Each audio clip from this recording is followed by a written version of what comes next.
For years, my wife Kathy and I lived in a whirlwind of constant activity. Work, house construction challenges, and career goals kept us on edge, but we somehow found a sense of comfort in the chaos. Even our arguments, which were usually about trivial things like schedules or future plans, never seemed to shake our relationship. I believed we were strong enough to handle anything life threw at us. However, in hindsight, I can now see the early signs of trouble. Small changes in behavior, unspoken tension, and an increasing emotional gap between us became more noticeable. Our conversations became strained, and our closeness less frequent. I began to sense Kathy pulling away, although I never imagined these minor issues would eventually lead to a painful revelation that would turn my world upside down. I woke up suddenly, glancing at the clock, 2:30 a.m. My shirt was drenched with sweat, as it always was after that recurring dream. This time, at least, I hadn't spoken out loud. Kathy was still asleep beside me. The dream always played out the same way, a distorted memory from 2 years ago.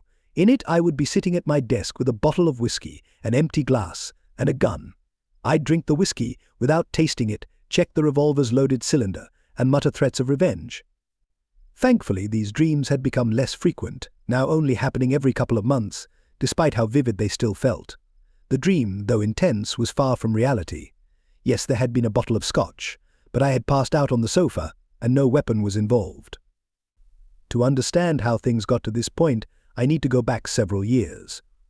The year 2002 was particularly challenging. It began with Kathy and me arguing with city inspectors about the design of our new house. After several permit rejections, we finally received approval in August, but dealing with our contractor became another battle. Meanwhile, we were both consumed by our careers.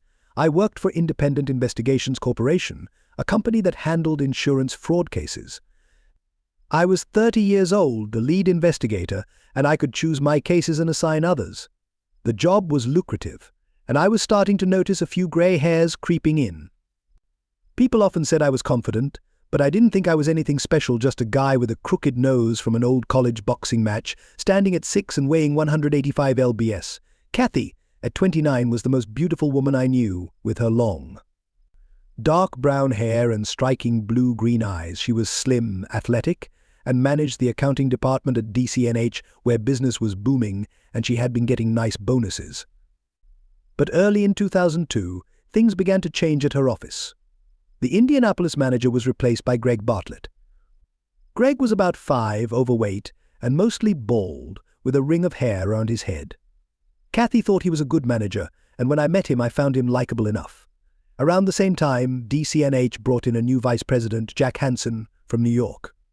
Jack was about 45, in good shape, and seemed like the type of man with a wandering eye, the kind who didn't let marriage stop him from chasing women. Kathy, however, thought highly of him and frequently talked about his innovative ideas to improve the business. By summer, our house was finally on schedule and things at DCNH had calmed down. Kathy mentioned that the company was doing better, thanks to Hansen. We moved into our new home outside Indianapolis in August and loved it from the start. I jokingly told Kathy I want to make love in every room of this house. She took my hand and led me to the kitchen. "We'll start here," she said. What followed was amazing, and although we didn't make it to the other rooms, we stayed close in the bedroom. However, with our busy work schedules and settling into the new house, our time together became limited to just the bedroom at night. One night, I brought up the idea of starting a family. "I think it's time to stop the pill and have a baby," I said.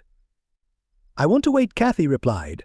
"Jack suggested I hold off until next year because I'm in line for a promotion."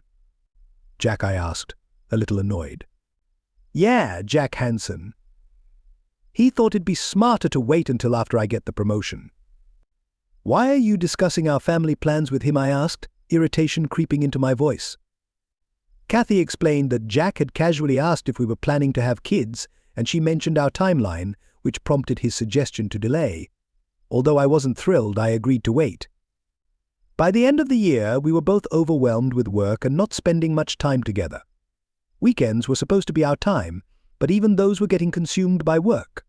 Kathy's department was busy working on a major merger, and I was juggling multiple investigations. On the last weekend of November, we finally had some time off together. We did our Christmas shopping, and during dinner, Kathy shared some good news. "We're about to close a merger with National Pharmaceutical by December 20th, which means I should get my promotion." "That's great," I said, genuinely happy for her. "Then we can start trying for a baby." "Not yet," she said. "I'm still on the pill, and I want to settle into my new job before thinking about maternity leave." I understood but was a little disappointed. Trying to lighten the mood, I joked, "Should I buy stock in National Pharmaceutical?" "Absolutely not," she laughed. "That's insider trading, and we'd both end up in jail." "I'm kidding," I said with a grin. "I'd never risk that." "I know," she replied softly. "I'm just nervous because we're so close to closing the deal, and I don't want anything to go wrong." December is always filled with company Christmas parties, and ours at ISE was on Friday, December 6th. It was a pretty low-key event with about 43 attendees, including employees and their partners. We had drinks, appetizers, dinner, and some dancing. Since most of us field investigators didn't work closely together, we didn't know each other well, which kept the party relaxed. I sat with my good friend Bill Ripley and his wife, Susan. Kathy and I had a good time, despite the subdued atmosphere, and we stayed until midnight before heading home. Once we were back, I led Kathy to the bedroom, kissed her, and things quickly heated up. Kathy surprised me with some bold new moves that caught me off guard but had a definite effect. Afterward, she headed to the bathroom, teasing me about continuing our fun in other rooms of the house. The next day, however, something shifted. I worked half the day, and when I got home, Kathy was staring out the window, lost in thought. She seemed upset and didn't respond to me at first. I decided to give her some space, waiting until after dinner to ask what was wrong. During dinner, Kathy cooked, and I cleaned up as usual. Once I was done, I joined her in the family room and asked Kathy, "What's bothering you? Can I help?" She finally opened up, saying there were issues with the National Pharmaceutical deal. The company president, Mr. Benson, was making unreasonable demands, and if they didn't meet them, the deal could fall apart. Kathy was worried that if the deal failed, it could cost her job. I tried to reassure her, but she insisted that if things went wrong, it would be her responsibility. However, she couldn't share more details because of confidentiality. The next day, Kathy seemed even more distant. She barely spoke, and by Monday morning she left for work early, saying she had important meetings. After she left, I took out the trash, and when I emptied the bathroom wastebasket, something fell out and disappeared. I searched for it briefly but gave up and finished taking out the garbage. When I came back inside, I took another quick look around the kitchen for whatever had fallen but still couldn't find it. I showered and got ready for work. By Monday evening, Kathy's mood hadn't improved, so I asked gently, "Are things any better at work?" "I can't talk about it," she said, clearly stressed, "but I'll get through it." By Wednesday, Kathy seemed more herself. She greeted me with a kiss and said she loved me, something she hadn't done since Friday. Although she still wasn't completely back to normal, the distant look in her eyes had disappeared. "Can you tell me what's going on now?" I asked cautiously. "I'm not supposed to talk about it," she replied, "but we found a way to make Mr. Benson happy. Jack thinks it'll be okay now." Her tone was more relieved, though still a bit tense. She didn't smile, so I knew she was still under pressure, but I hoped things would settle down soon. It bothered me that Kathy referred to Hanson as Jack while she still called Greg Bartlett Mr. Bartlett. I didn't understand the inconsistency. That night in bed, Kathy wanted me to hold her, but didn't feel like being intimate. I could sense the strain her work was putting on us. After she fell asleep, I lay awake for about 20 minutes before getting up to go to the kitchen for a drink. While there, I noticed Kathy's briefcase on the chair. For the first time, I decided to take a look inside. It wasn't locked, so I opened it, but most of the papers didn't reveal much. Then I found her day planner. Kathy had several meetings scheduled with Bartlett, Hanson, and one with Mr. Benson. I was confused as to why she, being in accounting, was meeting with a client. Her planner also had some odd markings from December 6th to December 20th, with the 20th circled.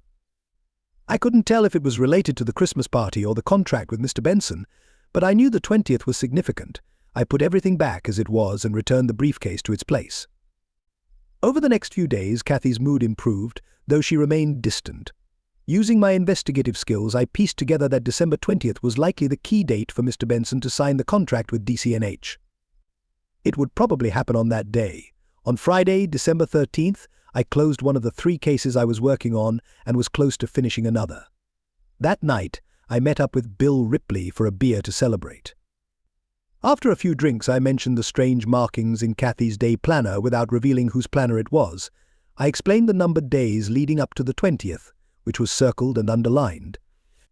Bill suggested I ask Mary Frell, one of our female investigators, for her perspective. He was right, I needed a woman's insight. We dropped the topic, and later Bill joked that if I ever started my own agency, he'd want in. We laughed about it, and I told him he'd be the first person I'd call if it ever happened. But that weekend was frustrating. Although Kathy was affectionate, we still weren't being intimate, which was starting to bother me. It wasn't just the lack of physical connection, it was the confusion about why. On Monday morning, I told her I'd likely be working late all week to finish my cases. "You can't work late Friday," she said. "You need to be home by 7 to get ready for the party." I agreed, but by midweek my frustration was building. I closed my second case on Tuesday and we went out to dinner to celebrate. However, afterward, Kathy said she wasn't feeling well, so again there was no intimacy. The same thing happened on Wednesday night, and it was becoming harder for me to stay calm. I knew she was under stress, but I was reaching my limit. I convinced myself that after the national pharmaceutical deal was settled on Friday, things would get back to normal. On Thursday, I was nearing the end of my last case and told Kathy I might struggle to be home by 7. She was upset. "You promised," she said. "I know, and I'm sorry, but I'm so close to closing this case," I explained, trying to calm her down. I suggested that if I were late, she could go to the party without me, and I'd meet her there by 9. She reluctantly agreed, but clearly didn't want to go alone. Friday morning brought a break in my case. I had been working on recovering stolen jewelry insured for over $1 million. The thief had offered to sell it back for $250,000, which would save the insurance company $750,000. I had gained the thief's trust and set up a meeting to handle the exchange. After arranging the meeting, I went to the insurance office to secure the money. The paperwork for such a large amount took time, but I had already tracked the thief to a coffee shop earlier that morning. I called him to confirm the afternoon exchange, then followed him to an old garage. He opened the trunk of a car, but after checking his surroundings, he left without taking anything.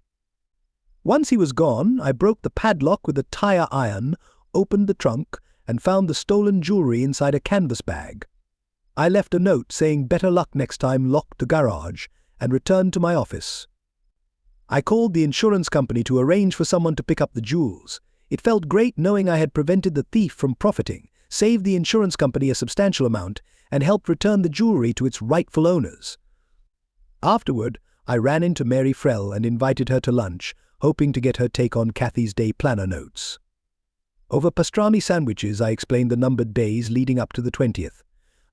Mary thought for a moment, then smiled, suggesting that the numbers might track Kathy's menstrual cycle, with the 20th marking her most fertile day. I was stunned the possibility had never occurred to me. Kathy wasn't supposed to stop birth control until February, so why would she be tracking her cycle now? Could it be for someone else? The thought left me unsettled. I knew from experience not to jump to conclusions without solid evidence, so I told myself to be patient. By 5 p.m., I had wrapped up my work, feeling good about closing 3 cases and gaining some insight into Kathy's planner. I headed home, planning to take Kathy to her party that evening, hoping it might ease some of her stress. I pulled into the driveway at around 5:30 p.m., knowing we'd be leaving soon. After grabbing the mail, I approached the front door. I wasn't sure if Kathy was home yet since I hadn't checked the garage. Just as I was about to unlock the door, I noticed the hall light was on. Peering through the small window, I saw Kathy coming down the stairs completely naked, holding a towel and a can of shaving cream. I stepped away from the window, not wanting to alarm her. She entered the living room and stood by a chair, appearing like she had forgotten why she was there. I couldn't take my eyes off her. She looked gorgeous, but I realized I had to move before she noticed me. I decided to enter through the garage so she would hear me coming. Reluctantly, I tore myself away, got back into my car, and opened the garage door. After parking and closing the door, I walked into the house and called out, "Kathy, I'm home." I thought I heard a door close upstairs. When I reached our bedroom, I called again. "You're home early," Kathy replied from the bathroom. "I'm getting ready, why don't you use the guest bathroom?" she suggested. Suspicious, I ignored her suggestion and opened the door. Kathy was sitting on the bathtub, trying to cover herself as she prepared to shave. "It was supposed to be a surprise," she said, forcing a smile. "For who?" I asked sharply. "For you," she quickly responded. "I thought it would surprise you after the party." I pressed her further, saying, "I never mentioned wanting you to shave. Where'd you get that idea?"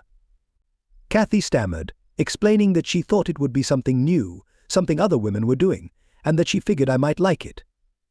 We should have talked about it first, I said, irritated. It's my body, and if I want to shave, I can, she replied softly. If we don't like it, it'll grow back, although she had a point. I wasn't ready to drop the issue. Don't shave it now, I said firmly. We'll discuss it later, and if you still want to, you can do it tomorrow. Kathy's expression wasn't just angry, it was also fearful, which puzzled me. I understood her frustration but couldn't figure out where the fear was coming from. I'm ready to do it now, so why should I wait, she asked defiantly. Because your husband is asking you to wait, I replied, meeting her eyes. I don't like it bald, and I don't understand why this needs to happen right now. It's my hair, and I'll shave it if I want to, she retorted, her frustration rising. Go ahead then, but if you do, you're going to the party alone, I said coldly.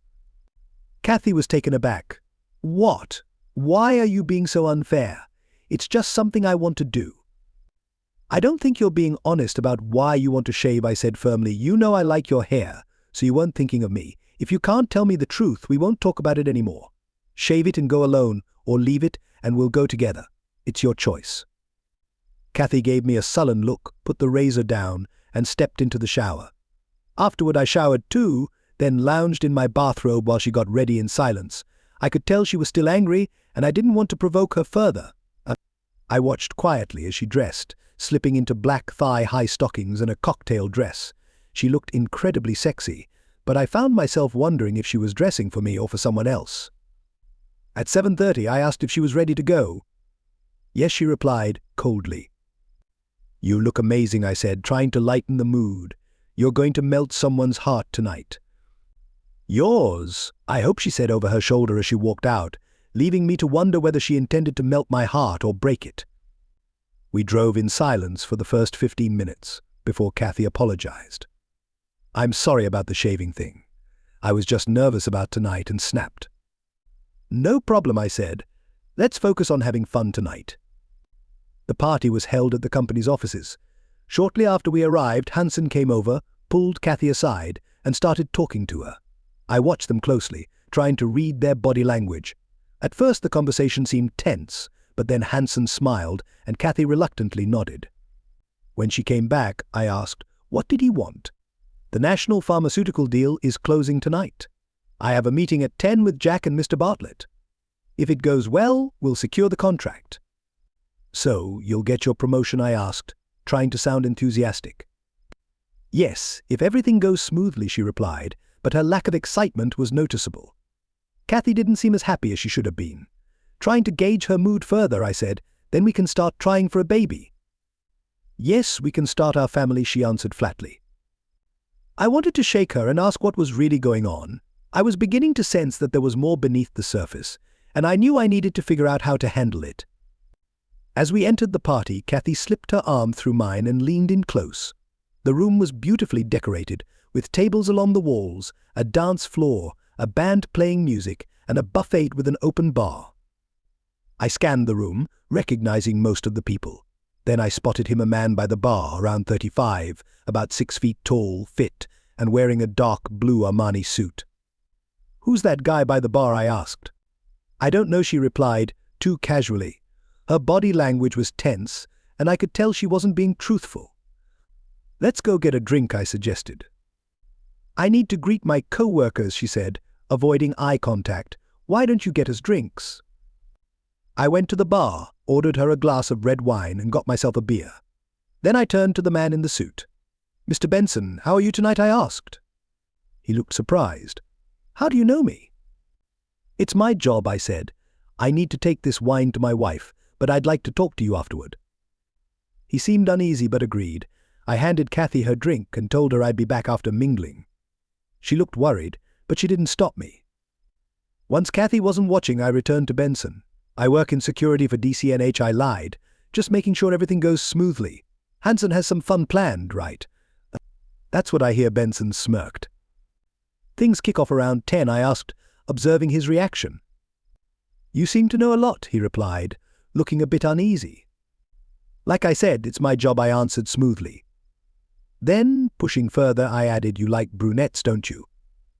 Love brunettes, he said, relaxing a little, especially with long hair.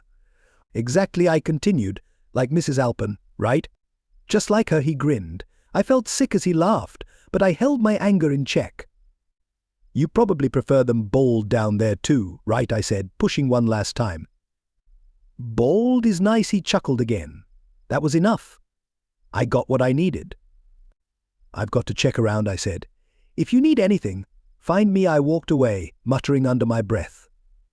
When I returned to the other side of the room, I saw a man had asked Kathy to dance. She politely declined and quickly pulled me onto the dance floor. As we danced, I kept an eye on Benson, ensuring he didn't realize I was Kathy's husband. It was 9:30, and I was feeling sick to my stomach as I pieced together the final parts of the puzzle. After the song ended, I started to head back to our table, but Kathy pulled me back onto the floor as the band began playing a slow song. She held me tighter than usual, almost uncomfortably so. I noticed Benson watching us, looking uneasy. I smiled at him and gave a thumbs up, trying to act casual. I wondered if dancing with Kathy had made him suspicious about who I really was, but by then, I didn't care. After the dance, we returned to the table. Greg Bartlett approached, handed Kathy a small package, and whispered something to her before leaving. Kathy quickly hid the package behind her back and said she was going to the restroom. I felt a wave of sickness as I looked at her. "Don't do it," I said firmly. "Don't do what?" she asked, pretending not to understand. "You know what I mean," I replied, grabbing her arm and locking eyes with her. "I'm not stupid. Stop it now." Kathy pulled away, insisting she was just going to the bathroom, and walked off without looking back. While she was gone, I began piecing together everything I had observed. It all started when Kathy began calling Hanson Jack. Then came her sudden depression and insistence that the national pharmaceutical deal was at risk because of her, even though she claimed she had done nothing wrong. The numerous meetings with Bartlett, Hanson, and the client, along with her tracking her menstrual cycle, didn't make sense, especially since she was still on birth control. And the argument about shaving that wasn't for me. What Kathy didn't know was that I had seen her earlier, unclothed, in the living room, with Hanson's hand on her. I watched as he touched her and kissed her. I didn't confront them immediately.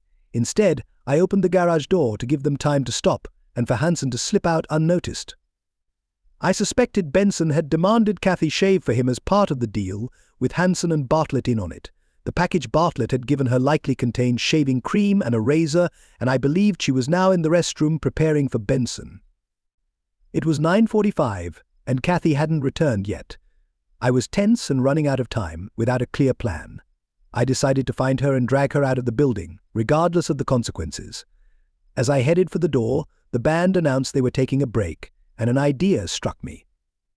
I noticed Benson, Bartlett, and Hanson standing together near the bar, the perfect audience. I walked over to the band and asked the lead singer, "Can you leave your mic on? I'd like to make a few announcements."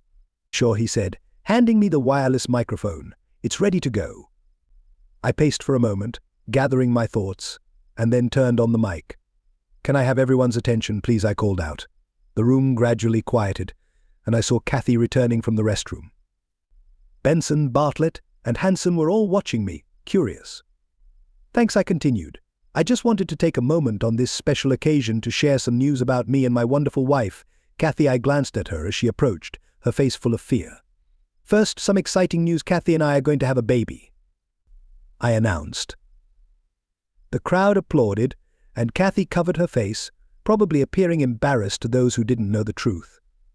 Hanson looked furious, Bartlett was confused, and Benson remained unreadable. "And more good news, Kathy is getting a promotion tonight for her work on the national pharmaceutical deal. I understand she has a meeting upstairs with Mr. Bartlett, Mr. Hanson, and Mr. Benson to finalize the contract. Isn't that exciting?" More applause followed, but Kathy, visibly shaken, quietly pleaded, "Oh God, please stop." She sat down on the floor, clearly distressed. I wasn't finished. "When I got home tonight," I continued, "I found my wife in the bathroom, getting ready to shave, and I don't mean her legs." There was some awkward laughter, but the room had mostly fallen silent. By now, Kathy was lying on the floor, sobbing, and people were staring in shock. Benson had slipped away, but Hanson's face was red with rage, and Bartlett was approaching me, clearly intent on stopping me. Kathy was shaving because she was supposed to be a gift for Mr. Benson tonight. He wanted her to be hairless. The crowd was stunned. Bartlett reached for the microphone, but I yanked it away. "Try that again, and I'll knock you out," I warned. I turned the mic back on. "One last thing for Bartlett and Hansen. I'll be suing this company for what you did to my marriage. I'm confident I'll win, and part of the settlement will be your firings. Good night, everyone. Enjoy the rest of your party." The room was dead silent as I set the mic down and walked over to Kathy, who was still on the floor, crying. I leaned in close and whispered, "Kathy," and she looked up at me. "Fred, I'm so—" "Don't say anything," I cut her off. "Do you think you'll still get that promotion now?" I stood up and looked around. People were staring at us, but as soon as I glanced their way, they quickly looked away. I gave Kathy one last look and left. But as I crossed the lobby to leave, Hansen blocked my path. "Do you know what you've done?" he demanded. "Yes," I replied. "I screwed you and DCNH before you could finish screwing my wife. I hope it cost you millions, not just a few $100,000. "You'll pay for this," Hansen snapped. "I think you will," I shot back. "I'll be talking to the SEC about your business practices." As I turned to leave, Hansen grabbed my arm. "I'm not done with you," he said, his voice full of anger. I brushed him off. "Touch me again, and you won't be walking out of here," I warned. I heard him muttering as I left. When I got home, I grabbed a bottle of scotch and started drinking. As I poured my second glass, I noticed something blue sticking out of a potted plant. It was the blue plastic case that had fallen out of the wastebasket earlier in the week. I opened it. It was full, nothing missing. I placed it on the table and continued drinking until I passed out on the sofa. I woke up around 9 a.m. on Saturday with a pounding headache and a terrible taste in my mouth. After some coffee and breakfast, I took a shower. There was no sign of Kathy, and I didn't expect her to come home. She was probably either too afraid to face me or furious that I had ruined things for her at DCNH. I wasn't sure if I even cared anymore. I sat on the couch, trying to figure out my next steps. It hurt to think about how deeply I had loved Kathy and how she could betray us like this. I doubted I could ever forgive her, but I knew I should give her a chance to explain if she wanted to. Still, I wasn't about to go chasing after her for answers. If she didn't feel the need to explain herself, I didn't need to hear it. I wondered where she spent the night and felt a pang of guilt for leaving her at the party. I should have brought her home, but at the time I was too hurt and angry to care. At 11, the phone rang. I assumed it was Kathy and debated answering, but I picked up on the 6th ring. "Mr. Alpin," a voice asked. "Yes," I replied. "This is Special Agent Mark Walker with the FBI. Is your wife with you?" "No, she's not," I answered, surprised the FBI wanted to talk to her. "Actually, I need to speak with you," he said. "Me? What about?" I asked, confused. "I'd prefer to discuss it in person. Can you come to my office this afternoon?" I agreed and was given directions to meet him at 2 p.m. After hanging up, I wondered what the FBI could possibly want with me. Maybe it had something to do with one of my recent cases, but I couldn't understand why he wouldn't discuss it over the phone. Over the years, I'd had plenty of interactions with law enforcement due to my job, and it never rattled me. But this meeting with the FBI had me on edge. At 1, I put on jeans and a sweater, drove into town, and parked across from the FBI office in downtown Indianapolis. I gave my name to the receptionist, saying I was there to see Special Agent Walker. "Have a seat," she said. Within 2 minutes, Walker came out to greet me. Unlike the expensive suit he'd worn the night before, today he was dressed in blue Dockers and a casual shirt. "Mr. Alpin, thanks for coming," he said. "Follow me."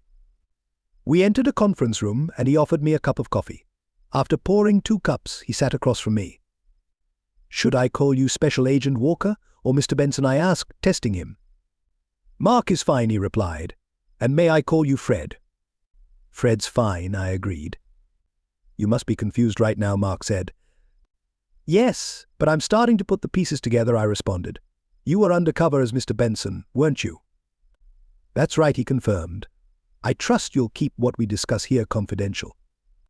"I understand confidentiality," I said, still unsure of his exact role. "But I'm hoping you'll explain how my wife got caught up in all of this." "I'll tell you what I can without jeopardizing our investigation," Mark said, pacing as he spoke. "But I understand that you're upset. This situation has likely put a strain on your marriage. I nodded, frustrated. This mess has probably ended it. Things might not be as bad as you think, Mark continued.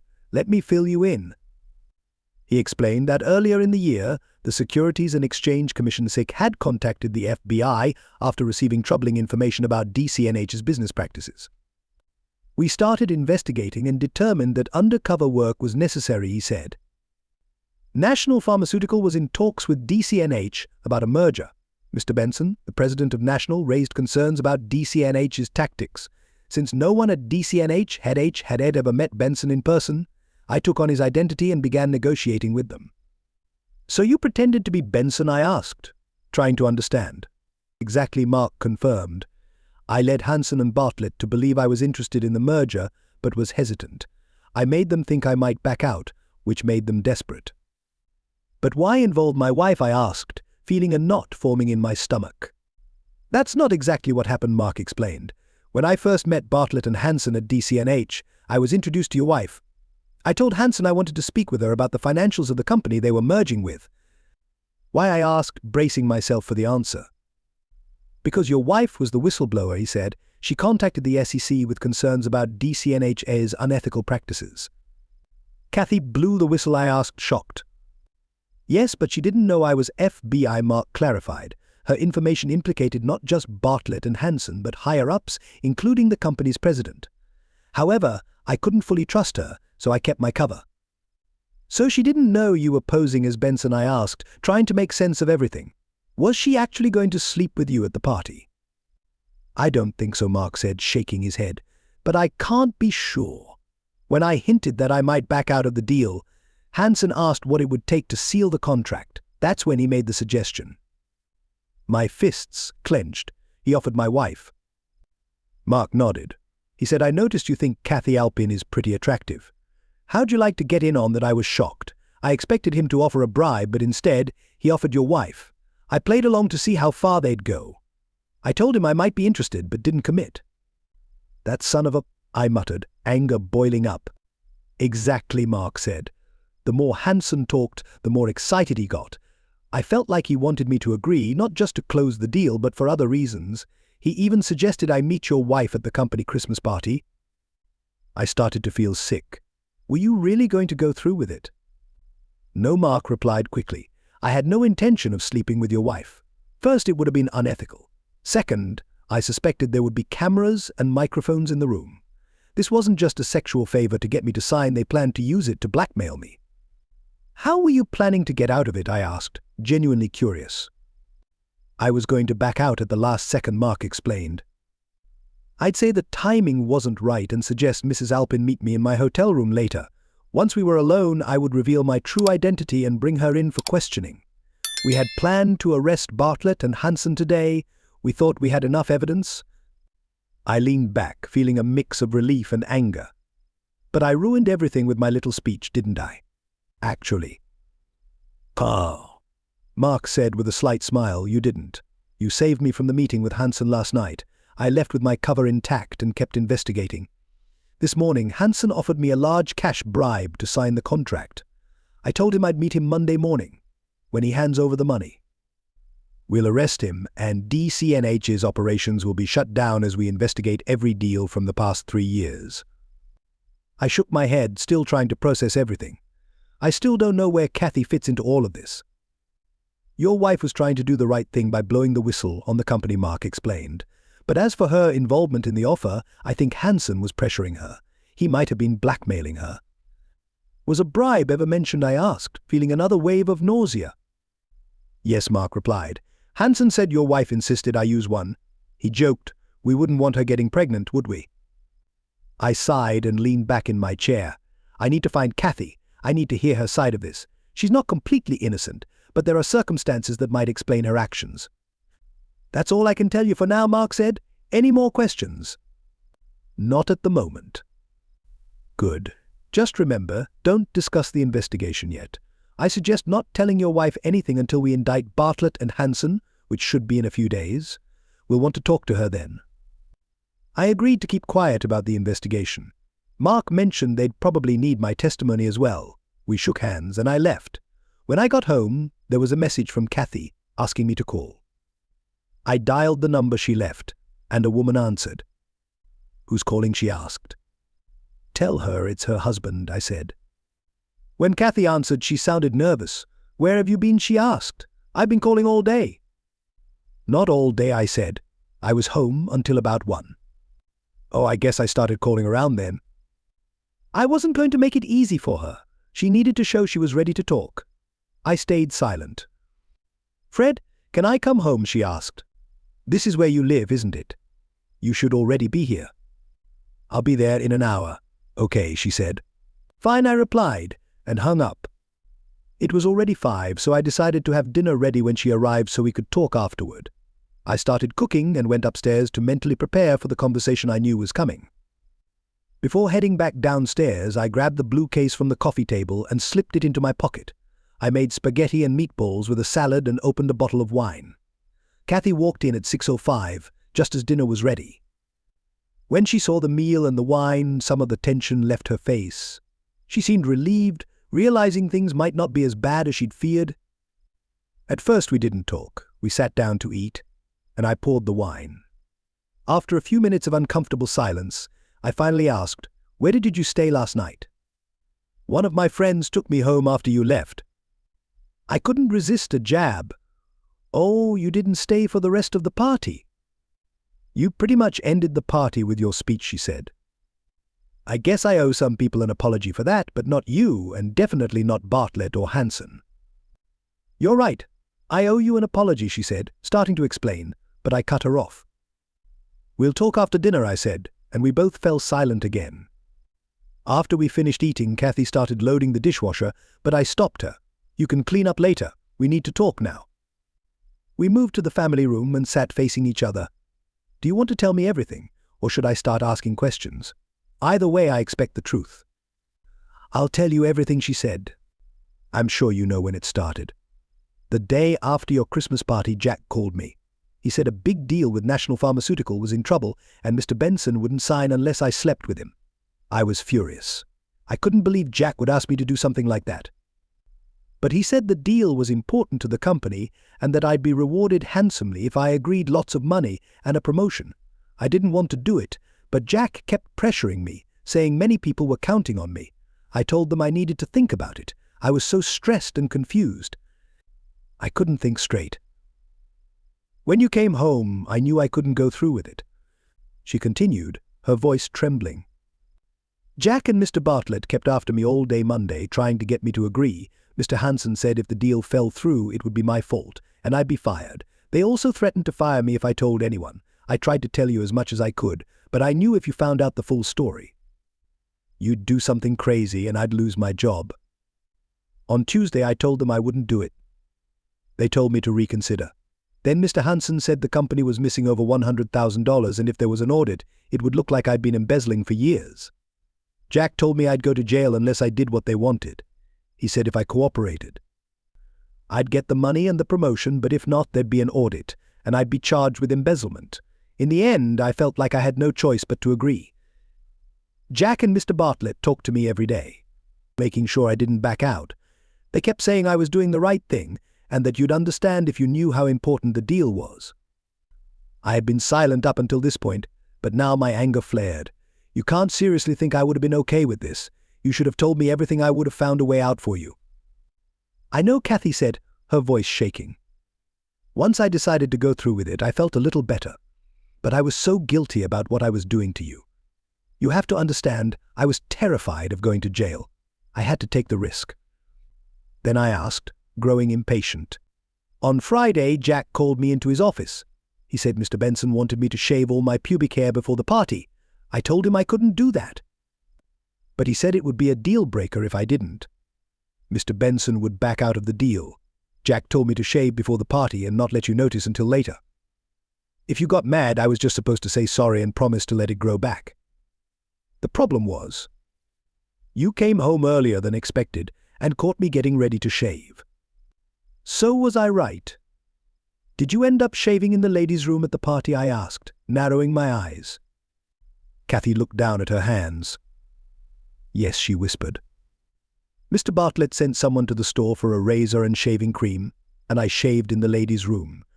When I came back to the party, I saw you with the microphone, trying to get everyone's attention. I was terrified. I had no idea what you were going to do.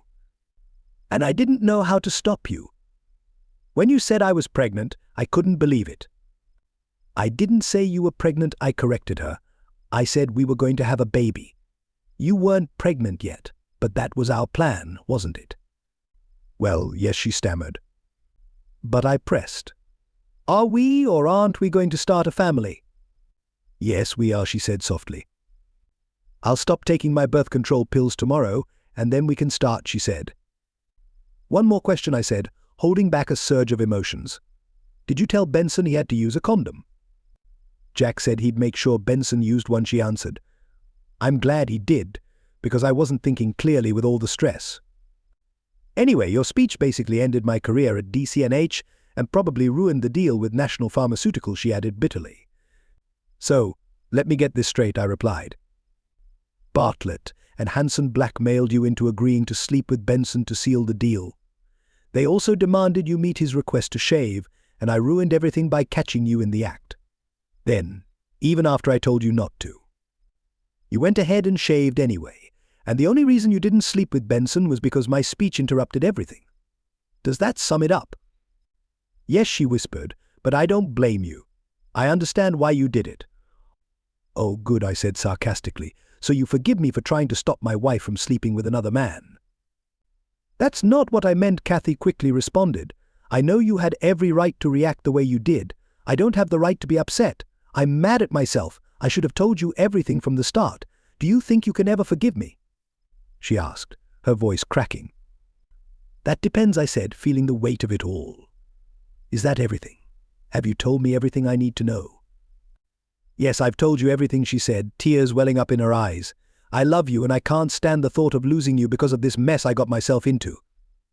Well, things don't look quite as bad as they did at first, I said, seeing a faint glimmer of hope in her expression. But I have a few more questions before we can move forward. Okay, what questions? She asked, her voice sounding more hopeful. I reached into my pocket, pulled out the blue case, and tossed it onto the coffee table. I found this in the trash last week, and it's full.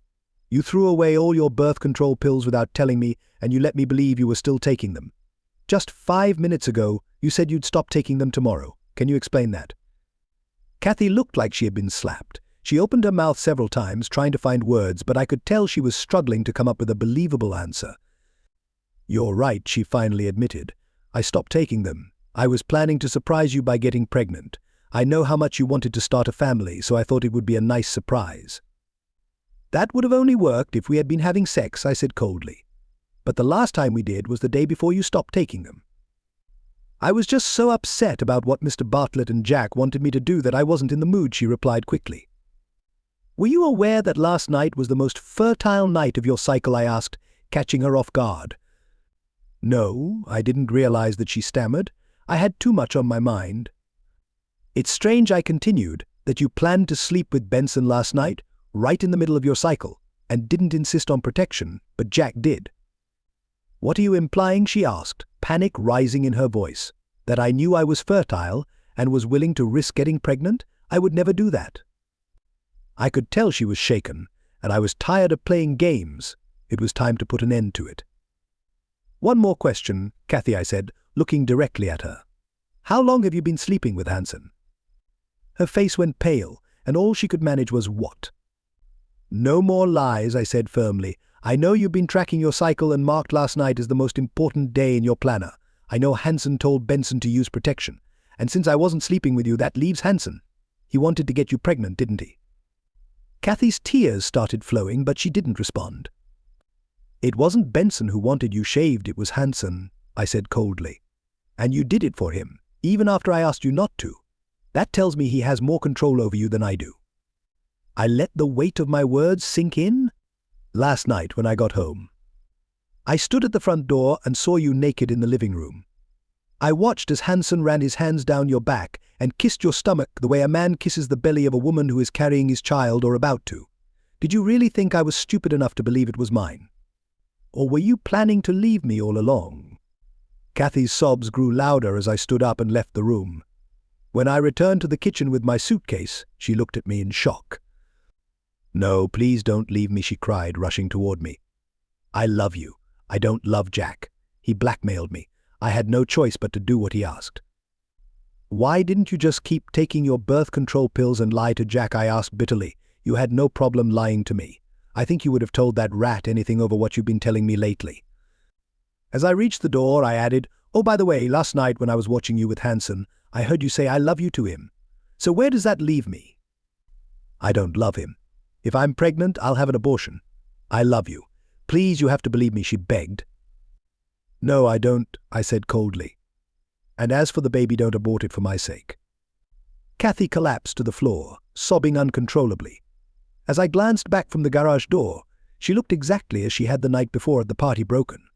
But this time I felt no love for her, only disgust. I hated leaving the house we had worked so hard to build, but it held no warm memories. Luckily, we hadn't lived there long enough to create any. It's been over 2 years since I walked out on Kathy. After I left, I found a furnished apartment and tried to rebuild my life. That's when the nightmares began. I wasn't satisfied with my job anymore, so I quit and moved to California. Once settled, I started my own insurance investigation company. I called Bill Ripley and asked if he wanted to join me. 2 months later, he did. When Bill arrived, he told me that Mary Frell, a mutual acquaintance, had heard we were starting our own business and asked if we had a position for her. Mary moved out here 14 months ago, and we started dating 2 months after that. But 3 months into the relationship, we moved in together. I was surprised at how quickly I could love again.